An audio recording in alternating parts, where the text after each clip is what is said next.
let's just jump into this very quickly. There's two birds I want to handle, one stone in this video. This is going to be ahead of the bullshit that's about to happen at 8 p.m. with Tone Talks little program. So, a large amount of people in the ADOS / FBA / Descendants of American Slaves community are getting a little shook afoot, is the word that I would use in this situation. They're getting a little shook afoot because they believe that Biden is going to win. But at the end of the day, they feel as though they're going to be left out in the cold and that their strategy didn't work and they came for the king and they didn't actually do anything. And so they're fearing the backlash, and so they want to latch on to a narrative, if that happens, that somehow still proves them correct, right? And let me just use a scenario, right? And then we can go ahead and go into the actual case. So let's say you're in the neighborhood. Let's say your cousin is staying with you. You know what I'm saying? Let's say your cousin is like 17 years old. You're like 18 years old. Both of y'all got separate cars.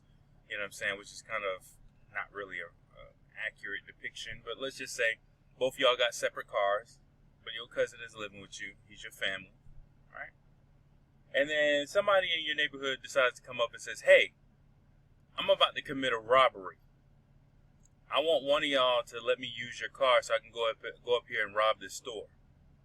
Now you decide to say, hell nah, I ain't helping you. I ain't giving you my goddamn car for that stupidness. Are you crazy?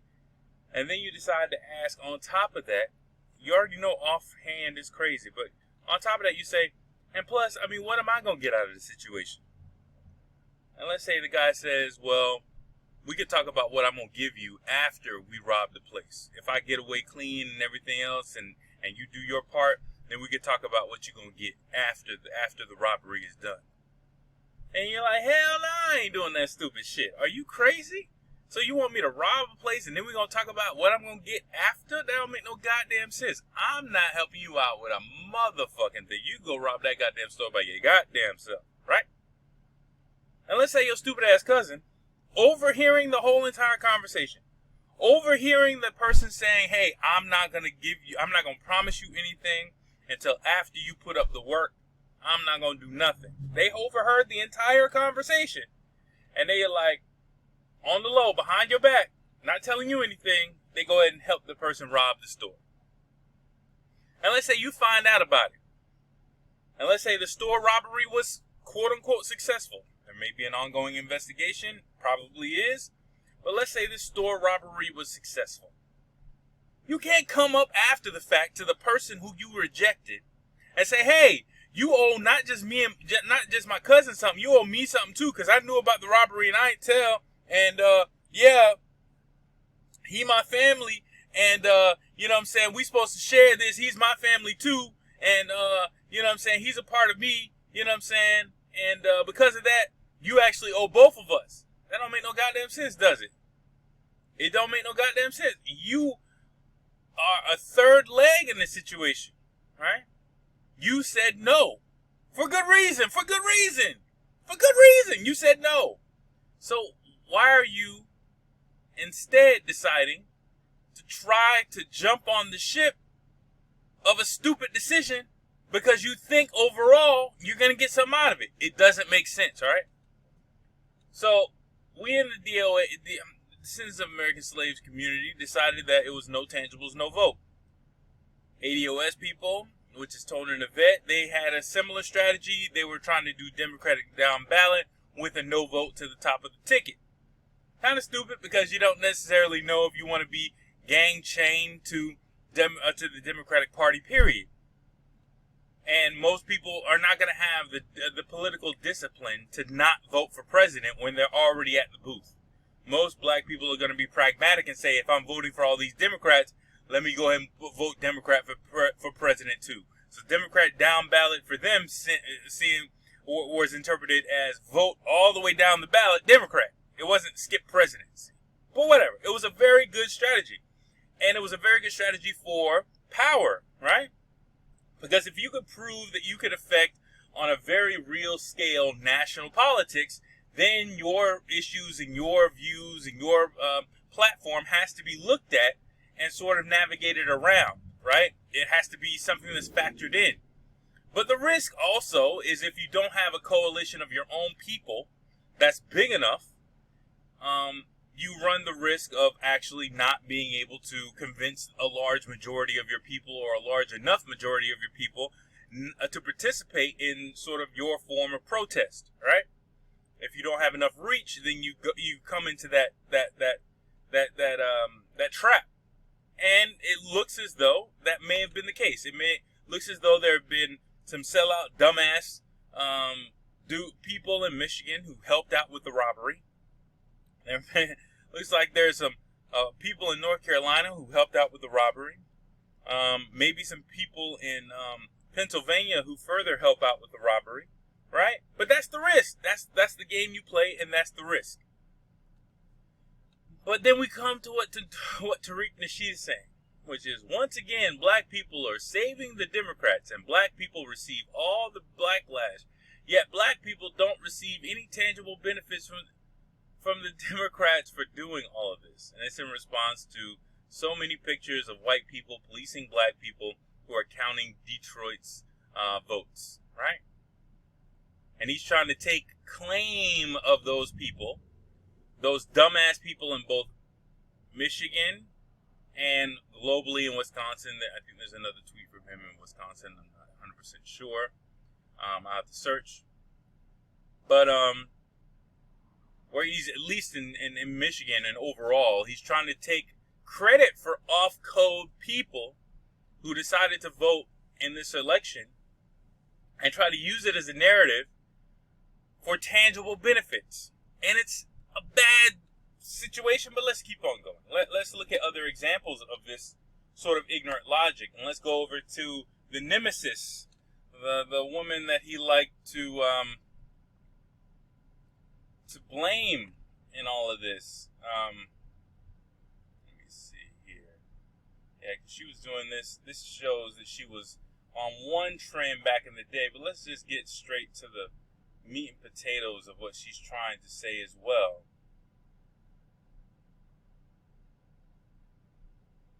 There we go. So the person says, this is personally devastating to me. The black male vote for Trump increased from 13% in 2016 to 18% this year. The black female vote for Trump doubled from 4% to 8%. That's actually very good. That shows political maturity, right? And maybe it shouldn't have been no tangibles, no vote. It should have been no tangibles were voting for the Republicans. Maybe that would have been a better strategy, right? But whatever. Yvette's response is, and the overall black vote still came out heavier for Biden than any other demographic, so stop it. Trying to take credit for those individuals, right? I think there's another example up here.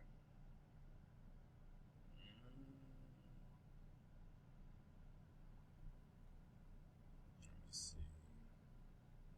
No. We'll stop with that one. There's others, I think, but we'll just stop with that one.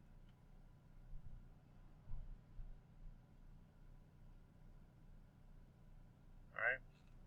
So at the end of the day, her strategy, Yvette Carnell's strategy, was a Democratic down ballot strategy. She was trying to encourage black people to vote for Democrats in their states, but not vote for president, to withhold your vote for president entirely. It was still an abstinence vote.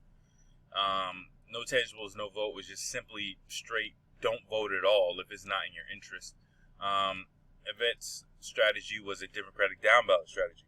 She, once again, is trying to say, off code, black people are somehow redeeming us in the ADOS or Descendants of American Slave community, and our strategies of either abstaining from the presidential race or abstaining from voting, period, as a means of a sort of a show that we can affect national politics such that our issues of reparations could be pushed to the forefront.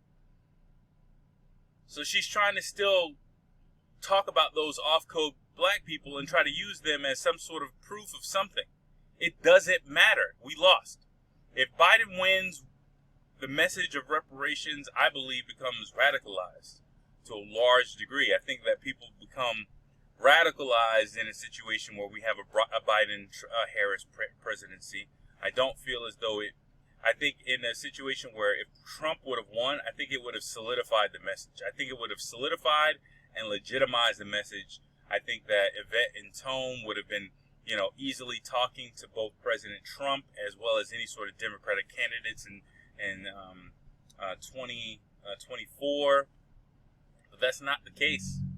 The issue of reparations has been pushed off probably, who knows, 16 years, possibly, 12 years, 12 to 16 years it's been pushed off because of this. And what she's trying to do is she's trying to do the same thing, which is try to grab the people who voted for Biden and use those individuals as proof that, yeah, we've done something. And this is not necessarily as sort of like a shield. Like, you can't blame black people. And it's so funny that they're constantly using black right now, right? Black is a very flat term for black people. You need to distinguish lineage, right? Descendants of American slaves, not black, right? But they're trying to flatten it because they're trying to hide for cover. All right. Here's Antonio Moore.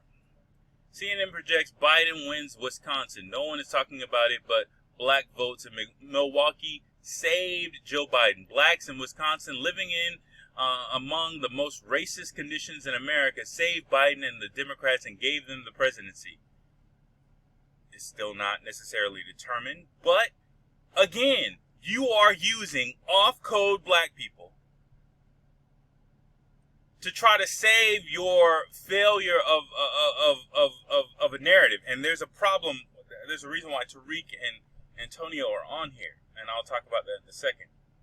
But you're again trying to use off-code people. You're trying to use the cousin that helped the guy rob the bank and trying to get paid off of it in some way, shape, fashion, or form.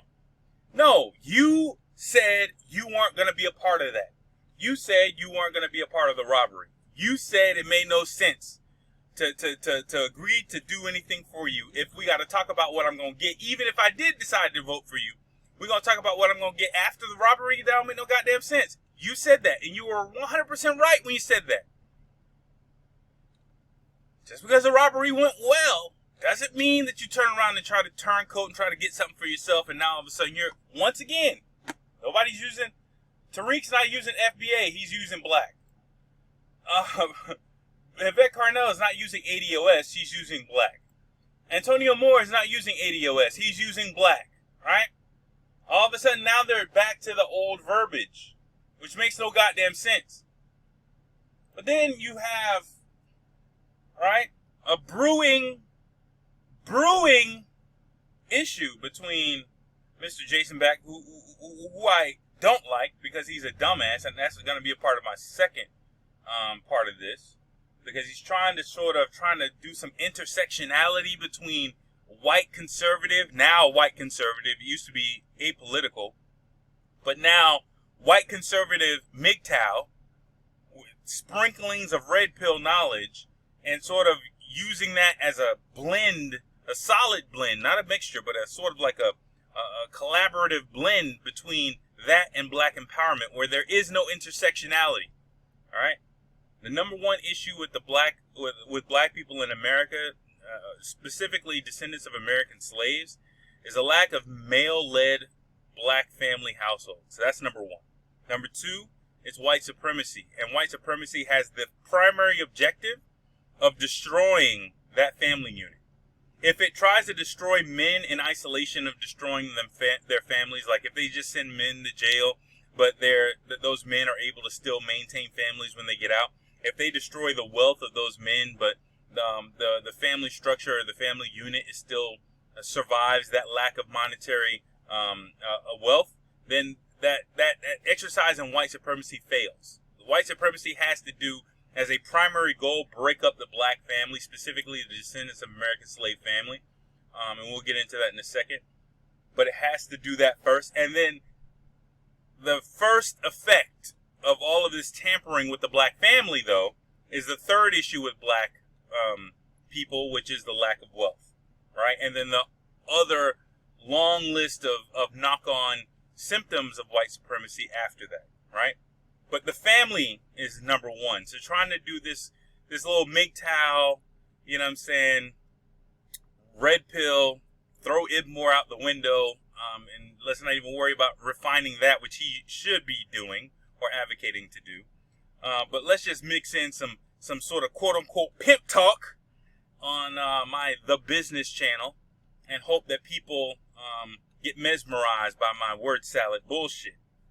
But back to the regularly scheduled program. You see here a brewing issue because Jason Black and Professor Black Truth are supposed to be friends on the Pepsi side of the ADOS FBA Pepsi versus Coke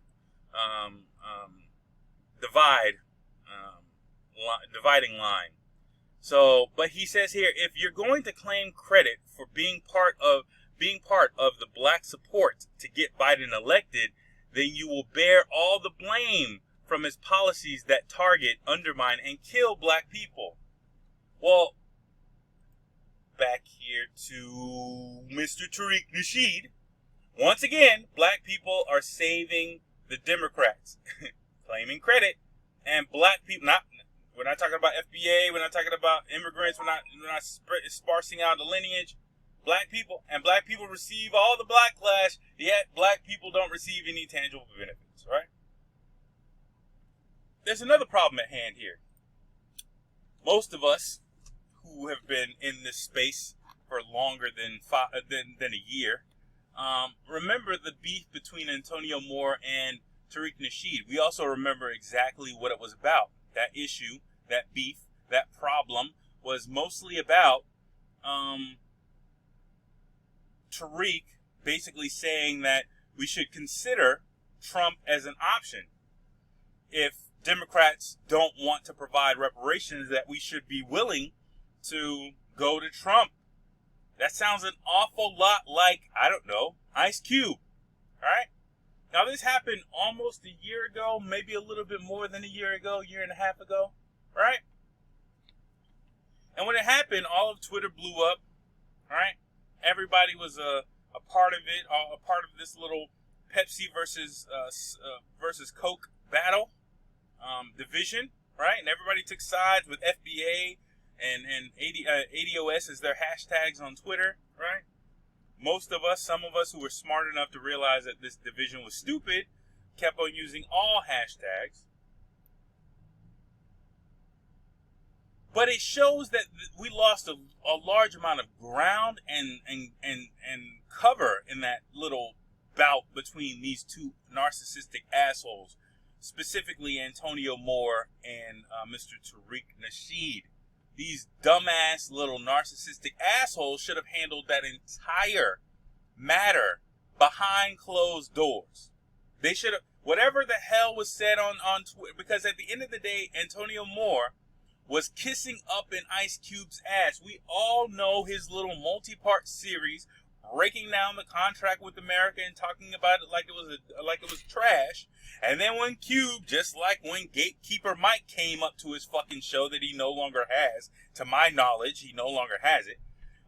When Killer Mike came up to his show, the nigga was laughing so hard he was coming out of his goddamn pants and showing his ass crack to the fucking live.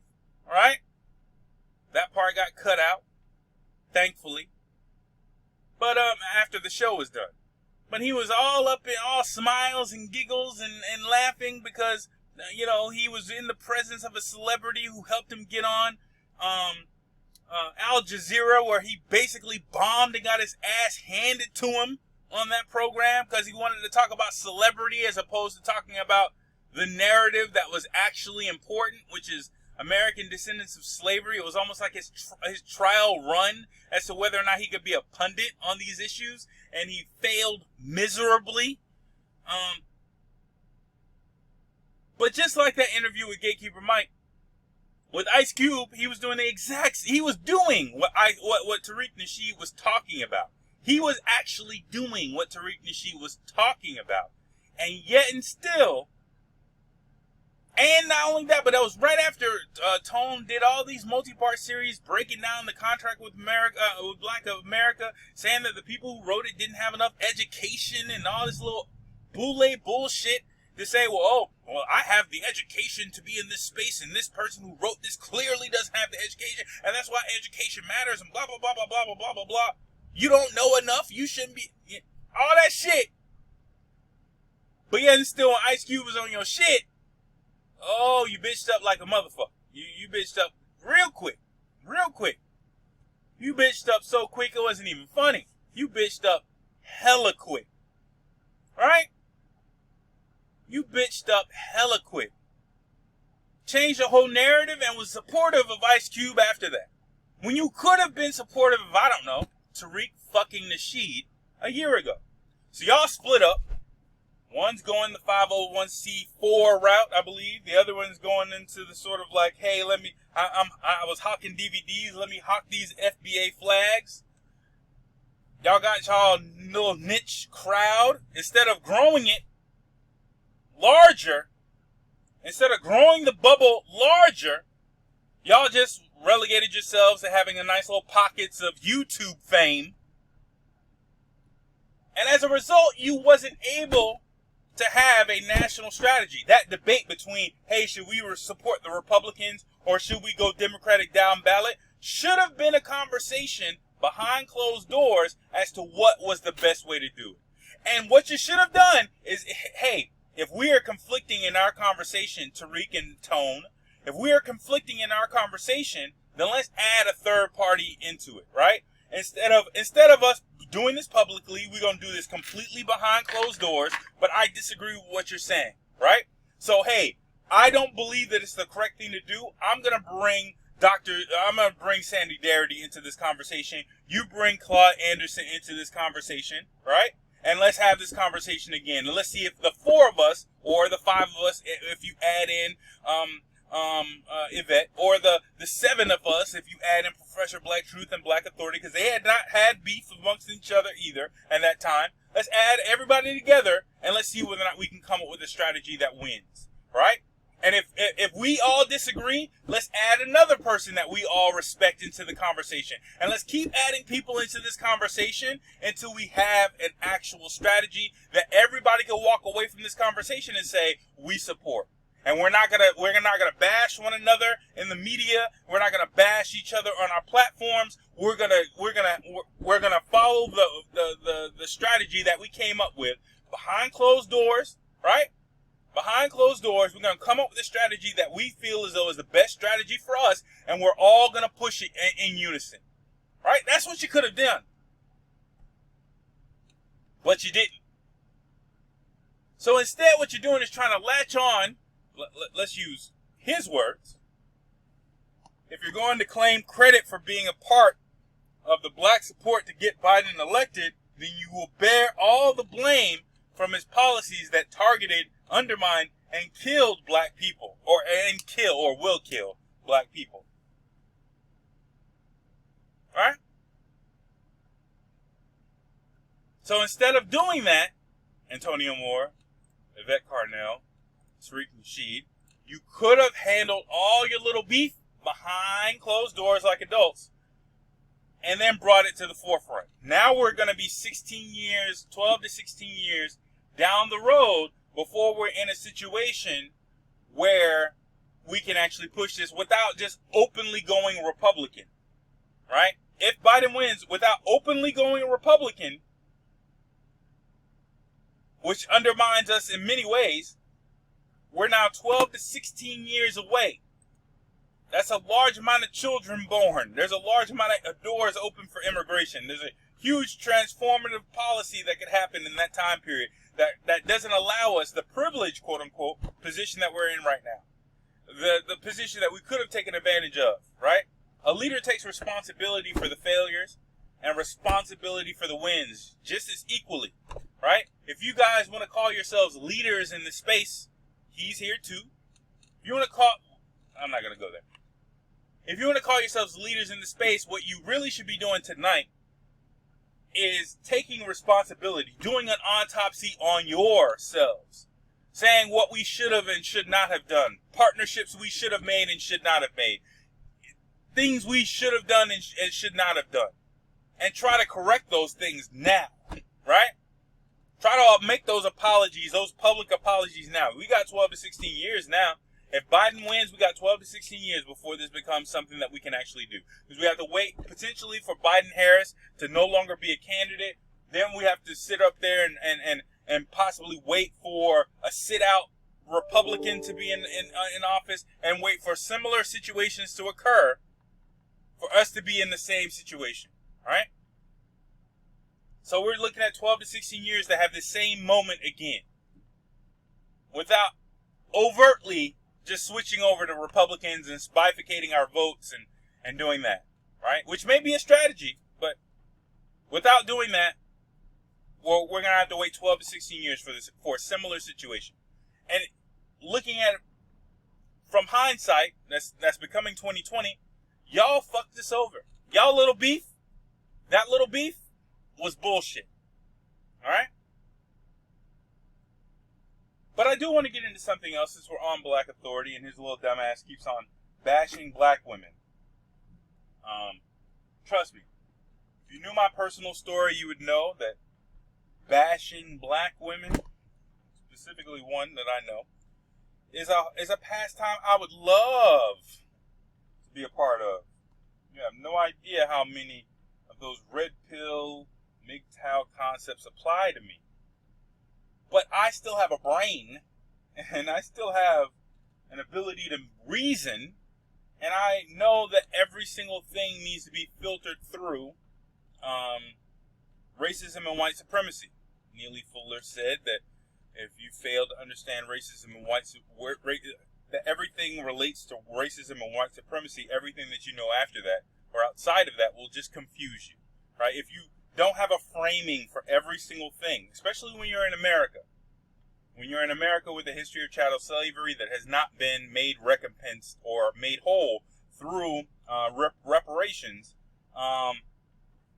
if you fail to calculate in racism and white supremacy, you are undoubtedly going to lose. Case in point, I was on Black Ram's bullshit podcast with Oheen last night. Those little bastards can't take a real conversation. And at first, I was on board with them, all right? I was on board with what they were saying. It was cool, you know what I'm saying? But then they kept on doing this frame of the black women, right? Of the Democratic Party represents black women and the Republican Party represents masculinity. And what's going on right now is the dynamics that feminism is going to lose and blah, blah, blah, blah, blah. I'm like, wait a minute. This is a panel of black men talking as if race doesn't affect what the hell they're talking about. They're talking about politics, national politics, and they think it can be summarized in a situation of women versus men when Donald Trump has not said he was going to do a goddamn thing for men's rights. It wasn't like he had one platform item on his plank or in his promises that had fuck all to do with men's rights, right? Because the white women who supported him overwhelmingly, which is a large factor missing in their conversation, would have a problem with him advocating for men's rights, even under or within a conservative nuclear family, conservative structure or framework, right? But they were going on and on and on like they were just master, philosophers in the situation, and they fail to realize that it's about racism and white supremacy, right? First of all, white supremacy is going to do what's best for white supremacy. What was best for white supremacy? Donald Trump or Joe Biden? Well, Joe Biden seems to be better for white supremacy. Joe Biden and telling them niggers that how dare you think you can control national politics seems to be better for white supremacy, and that seems to be what they're choosing, right? Having a situation where they force Kamala Harris down our throats after we have already rejected her, and possibly she has a pathway to the presidency if Joe Biden is deemed to be mentally incapable or incompetent in his first year or his first term. We could possibly have 12 years of Kamala. I don't know if her first term would count in that situation as the 2 terms, right? Because she assumed it not through election, but through the other person being incapacitated. So she could possibly be in there for 12 years. Who knows? Who knows? But let's say she's in there for 8. That's a lot. 8 with Kamala Harris. It's a lot. But that's in the best interest of white supremacy more so than an overt racist like Donald Trump.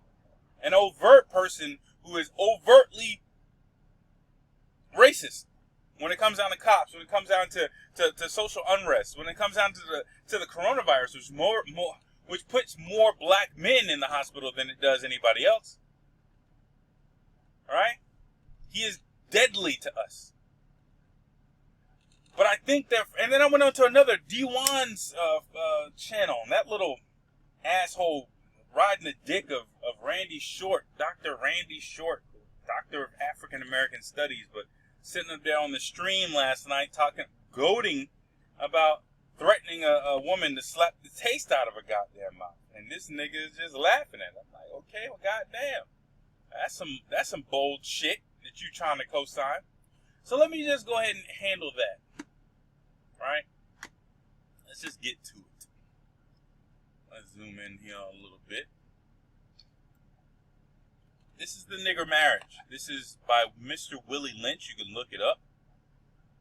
This is basically back in the 1700s. I don't judge any woman unless she knows this. Now, if she knows this, if she's read this and realizes that it does apply to her, then we can go into a MGTOW, Ibmore, red pill frame with a woman, right? Then you can realize that she's a piece of shit, that she doesn't really give a fuck about her offspring, that she doesn't really give a fuck about the legacy of black people in America. If she reads this and doesn't realize whether that this creates a clear dividing line, that you're either on one side of it or on the other side of it if you have a child, then she's either a piece of shit or a respectable woman. But only this dividing line can be used, right? That's why racism is first, not MGTOW bullshit, not Ibmore bullshit, not the bullshit that Black Authority freelances or moonlights on The Business. He talks about black people on the Black Authority, and then on The Business, he's talking shit about black women, right? Without having the proper frame of racism and white supremacy as to why those issues have a genesis, like a crystal being put in an alum solution and growing after that, right? This is the seed crystal right here. Yes, it's big. I will not debate the fact that now the crystal is pretty huge, but this is the seed. This is where it started, right? This is where it started. So let's read it. We breed 2 nigger males with 2 nigger females. Then we take the nigger male away from them and keep them moving and working. Say one nigger female bears a nigger female and the other bears a nigger male. Both nigger females being without influence of the nigger male image, frozen of the nigger male image, frozen with an independent psychology, will raise their offspring into reverse positions. The one with the female offspring will teach her to be like herself, independent and negotiable.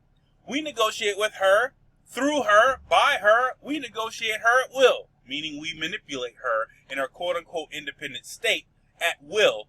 But whatever, she'll teach this child that willful manipulation that she submits to through the white society or white dominant society is somehow a form of independence. But I digress. The one with the nigger male offspring, she being frozen with a subconscious fear for his life, will raise him to be mentally dependent and weak, but physically strong. In other words, body over mind.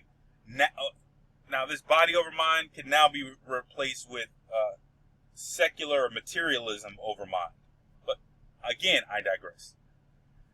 Now in a few years, when these two offsprings become fertile for early reproduction, we will mate and breed them and continue the cycle. That is good, sound, and long-range comprehensive planning. So, if a black woman is in family court and she is okay with having a child being raised solely by her and the black father wants to be in the child's life, guess what? She is following this game plan to a T. It doesn't matter, and yes, I'm going to throw shade. Doesn't matter if she's a president of a bar association or a bartender at a gas station. Doesn't matter whether she's considered a thought or a beautiful, respectable woman in her community. If she is willfully participating in this, it is a dividing line. This is from the 1700s. I think late 1700s, early 1800s, one of the two, right? Willie Lynch. You are following this. This is what you're following right here. You're following this in different forms. When you look at Planned Parenthood, it's not Planned Parenthood. When you look at family court, right? When you look at going through that process, right? Bribing you in certain ways in order to have this be the end result. This is what you're doing. You're raising your child to be in this state. And if you think that this 2-paragraph document, which explains all fatherless black homes or descendants of American slave homes in America, right? If you think that this hasn't been worked on since the 1700s, if you think that, oh, now, yeah, just in case the mother doesn't raise the child properly, we can now put him in class in order to create a school to prison pipeline for the child, right? We won't touch the female children because we want them to have this false sense of independence, right? We'll let them progress successfully in class, but not ahead of their white counterparts, but successfully, right? Because we want to set them up for a large amount of degrees and debt and everything else, right? So they have this sense of independence mentally, but financially they're very destitute and poor, and they feel as though they can take on raising a child by themselves, but by the time that they realize that it probably wasn't a good idea for them to do so, now that child is also in that cycle because it's been away from its father. This is a plan, right? So when you hear these MGTOW, Red Pill, Ibn Moore people, when you see them in black skin trying to sound like Sandman, trying to use MGTOW concepts to frame black females, if they do not bring up this core document, they are spitting complete bullshit, right? This is the divining rod. This is what I judge women by. If you are a black female and you know this and you change your behavior, right? If I give this to you or read this to you and you change your behavior, let's say you do have children by another man, and I give this to you and you actually change your behavior, I could fuck with you. Doesn't mean I'm going to stay with you. That's an independent choice. But that means I can fuck with you. If I give this to you and you're like, I'm not going to do anything about it, it doesn't really affect me. This is some shit from long ago. My situation is different, blah, blah, blah, blah, blah. I can't fuck with you. But you know what I've done? My job. I've done my job as a black man to disseminate this information to our people such that at least those women have an opportunity to know. And maybe it's a situation where she doesn't want to change those behaviors over me, right? Maybe I was just a one-night stand type shit, right? Maybe I was I was only going to fuck you about 5 or 6 times type shit, right? I wasn't going to stay with you. And I don't want to change up my family and my household because of you. Could be. But my job as a black man is to disseminate this information to let a woman know that if you are a single mother, if you are a black single mother, it doesn't matter how financially well off you think you are following this right here. You are following this right here. And your choice is to either A, not over money, not over resources. Your choice is to A, put that father back in the house or within that child's life, or B, you are knowingly, at this point, knowingly following a hundreds-year-old plan for our destruction collectively as a group and as a people. And you are purposefully deciding to be toxic, right, to that child. You are knowingly abusing that child. And if that's the case, why the fuck would I want to be with you, right? But this is the core foundation. If there's a Bible to Ibmore, this should be the Bible. These two paragraphs right here. Not some MGTOW bullshit that somebody's translating or from all these other, from the hermit, forgot his name. MGTOW hermit, something like that. Sandman, all these other little people on YouTube. Alright? It's not about that. It's not about translating that and then putting a black face on it. We have a completely different narrative, right? Because our goal as a black people is to have healthy, male-led black families, right? Because let's loop this back quickly. I guess we'll handle 3 birds with 1 stone, right? If the black community were given reparations tomorrow, black men would be in the Dominican Republic heavy. Real estate prices in Santo Domingo, in Sosua, in Puerto Plata, and Cabarete, and maybe not Romana, but Cabarete, Sosua, Puerto Plata area, maybe going into Santiago, because maybe some people won't want to stay in Sosua that long. But definitely Santo Domingo, Zona Colonial in Santo Domingo, all those areas, they will be a haven for black men. There will be a huge population of rich, reparations check in hand black men who will vow away ever procreating or being in a relationship with black women. If we were given reparations today, right?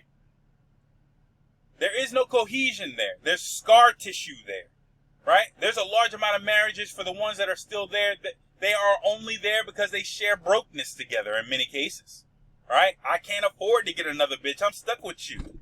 But let me get $1 million and my ass is down there in Puerto Rico, in Colombia, in fucking Brazil. Getting my fuck on with somebody half your age with a tighter pussy. Let's just be real. Let's just be real. Okay? Reparations right now would be the destruction of our community in one check. Right? You would have a mass migration out of the country of black American people. We would leave. Especially black males. We would fucking leave. Ain't nobody staying here. And men don't judge women by money. So it wouldn't be a situation where, well, I could get with a black woman and I could double up my money. No. We would think to ourselves, okay, if I get with this bitch, she got money. She's just going to be looking to get my money. She going to be looking to spend my money and keep on spending my money and keeping her money to her goddamn self. That's all it's going to happen. We're not going to have an equal relationship, and we're definitely not going to have a male-led relationship. It's not going to be a situation where I get married to you, you give me your money, and you allow me to lead the investment of that money. Right? While we're married. That's not going to happen. It's not going to happen. Right? That is not going to happen.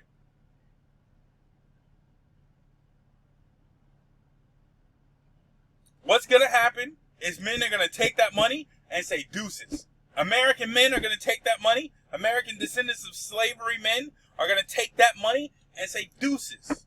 We ain't going to create no more families. We're going to be deuces. And within 30, 40 years, the population of actual descendants of slaves will be down to the nub, especially when you count their offspring. Their offspring will be mixed with Colombian, Dominican Republic, Puerto Rican, Cuban. Trust me. Ain't nobody staying here. Black men aren't staying here.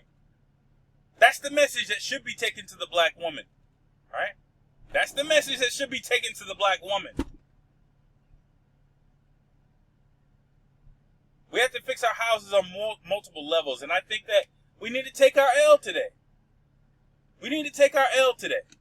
We didn't necessarily pull it out if Biden wins, but we need to take the lumps. And that's all I got to say.